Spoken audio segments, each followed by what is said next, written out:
Good morning, friends. Cheers. It's a great day at Arbonne and in life. Happy Monday. I'm so excited to be back. I took a week off and I was traveling and I went to California for a mastermind, as they called it, which was really just kind of like a, hi Lori, kind of like a deep diving, almost like a Tony Robbins-esque experience. And I had a lot of breakthroughs there. And I just encourage anyone who has opportunities to really examine themselves, examine their perspectives and motivations, and to attend events like that are geared towards kind of breaking your shell wide open, that I please encourage you to attend them and make the investment, do what you have to do to get there, because it's life-changing. So today I wanted to talk about depression and what our society has kind of done to something that's very natural. And that is something that is really near and dear to my heart. Hi, Kristen. Welcome. Hi, Stephanie. I'm so happy to have you all today. Thank you so much for joining and for bearing with me while I was off for the week. What I was doing that week, besides traveling, hi Kristen, was also cocooning, okay? And that's what I want to kind of ask all of us to consider when we think about depression, right? So depression is when you are exhausted, when you are feeling lethargic, when you're feeling sad, when you're feeling just distant from the world, when you are just kind of in your own head, you are finding it hard to find the motivation to do the things you normally do. And our society has painted a picture that this feeling, this depression, is unequivocally negative. And I want to challenge that today. First of all, something that I kind of coined years ago that I've said and I believe is truly, truly true. If you're not depressed, you're not paying attention, okay? If you're not depressed, you're not paying attention, which means anyone who is an empath, anyone who is paying attention to this world that we're in, anyone who sees the headlines of the news, whether it's Parkland, Florida, or Sandy Hook, or Columbine, right? Anyone who is paying attention has felt depression. And if you don't feel depressed at some point, you are probably a sociopath. I'm serious. I'm just going to put it that bluntly. We need to think about what depression really is, right? It is not this negative thing that we need to run away from at all costs. It's a natural part of life. So everything in life comes in cycles, right? Whether it's day and night, nighttime is definitely a time where we tend to feel more depressed.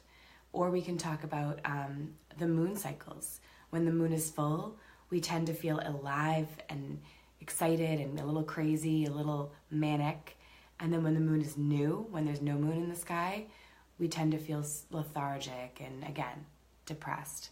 And that also coincides, of course, with the feminine cycle, the menstruation cycle. So that's another consideration. How do you feel right before your period, during your period? Low. You feel low. And you know what? It's part of the cycle. Let's look at the year, the seasons. We are in a depressed cycle. We are in the dark of winter. Even though it's been randomly 70 degrees in Massachusetts, which it was colder in San Diego when I was there than it was here in Mass, so things are weird. But even with that, this is a time of year when, hibernation is happening. Cocooning is happening. You guys know I've been talking about that. What does it mean to cocoon? It means to take ourselves away from the day-to-day. And it's so easy to look at that as negative.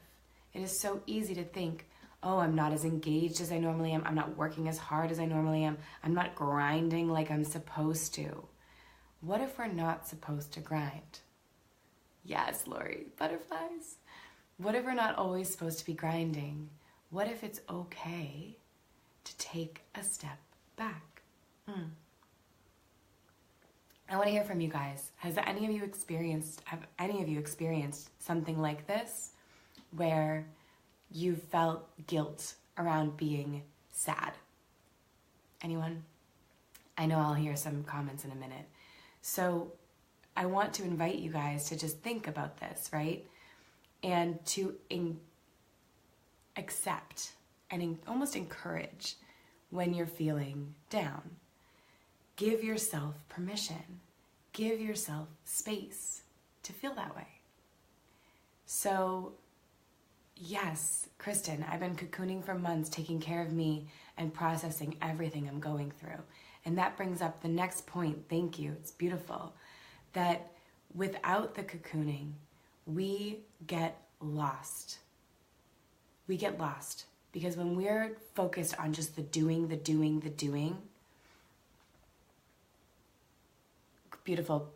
Lori, been doing that all winter. Guilty but not. Beautiful. Let's work on don't even let the guilt come into it. Just allow to be. This week I had that feeling, but I tried to remember what you said about all the energies around right now, so I was trying to tell myself that it's okay and I'll get over it. Yes.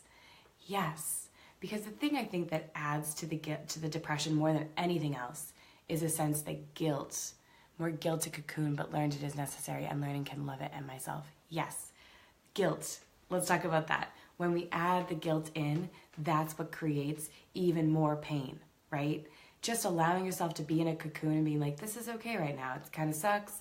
I don't really have control of the situation. It's not exactly where I want to see myself. I'm kind of ashamed by it. But if I just let myself be here for right now and don't add that added layer of like, force yourself out of this, Colleen. Snap out of it. Let's do this. Let's grind. Let's go. When you add that voice, then the guilt comes in and it creates this like really super negative feedback loop, right? So that's where I encourage us to reconfigure our thoughts. The other thing that Kristen touched on earlier, Kristen Lindstrom, was that, you have to take care of you. And it's impossible to really understand your own motivations if you don't take a step back. If you're just putting one foot in front of the other all the time and you never take that time to step back and look at yourself, then you are going to do things that are actually self-destructive. And I can completely speak to that. I've found that a lot of the choices that I've made in the past few months have felt very and they're big decisions and big things that can affect so many people, not just myself. And when I act from a place of just doing what I've always done, I just get deeper and deeper and deeper into that hole. But when I take a step back and I ask myself, what are my motivations here? Am I doing this for another person?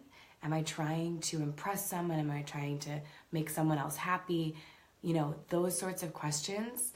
When I ask those, then I can take a step back and really examine what my motivation is. And so that I can stop making choices from a place of fear and lack and scarcity and start making choices from a place of love.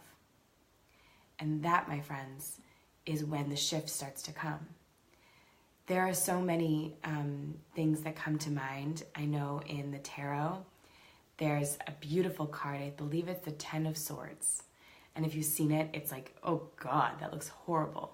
You've got a person face down in the sand with 10 swords in his back. And you look at that card and you think, oh my gosh, there's no good thing about that, right? But a couple things. First of all, the suit of swords is the suit of clouds in the Osho Zen deck that I use, and also the suit of thoughts. So swords may look like they're hurting you, but really it's just your thoughts doing it to you. It's just your own overwhelmed exhaustion. And sometimes when we feel that exhaustion, it's because we've been trying to do something a certain way and it's not working, and we don't know to stop trying the same way. I think it's Einstein who said, or no, was it Edison? If you keep trying to do the same thing from the same state of mind, that's the definition of crazy. Something like that. I'm totally off on that. Kristen just said, I become depressed when I'm not taking care of myself and listening to what my soul needs. Then I sometimes feel guilty that I'm not able to give other people what they need. But I remind myself that in order to take care and love other people, I have to love myself first. Yes. So that cocoon can feel negative, especially when you feel like you kind of have to pull back from people. You know, I've got friends and stuff that I've been really distant from over the past few months, and I know I feel some guilt around that. However, I'm not going to be a great friend, a great mom, a great person, a great anything if I don't take care of me first. Hi, Michelle. Doing the same thing and expecting different results is the definition of crazy. Yes, Einstein, Kristen, thank you. So yes, what I'm encouraging everyone today, reframe the way that you look at depression. When you find yourself feeling sad, when you find yourself feeling withdrawn, allow it to happen to a degree, right? Allow yourself to go there. I actually think that the only people that really sink into depression really, really deeply are those that fight it. So surrender to it, accept it, allow it. And yes, you know, things like medication, I take this thing called gorse drops when I'm feeling low. It kind of helps me. It's like a homeopathic remedy for feeling a little low. Yes, encourage like exercise, those sorts of things, but do it in a way that feels healthy, happy, joyful, and takes care of you. All right? So thank you for watching today, and I encourage you, if you're feeling depressed, to own it, accept it, and love yourself for it. Have a beautiful day. I'll be here tomorrow. I'm so excited to be back, and I love you all. Bye-bye.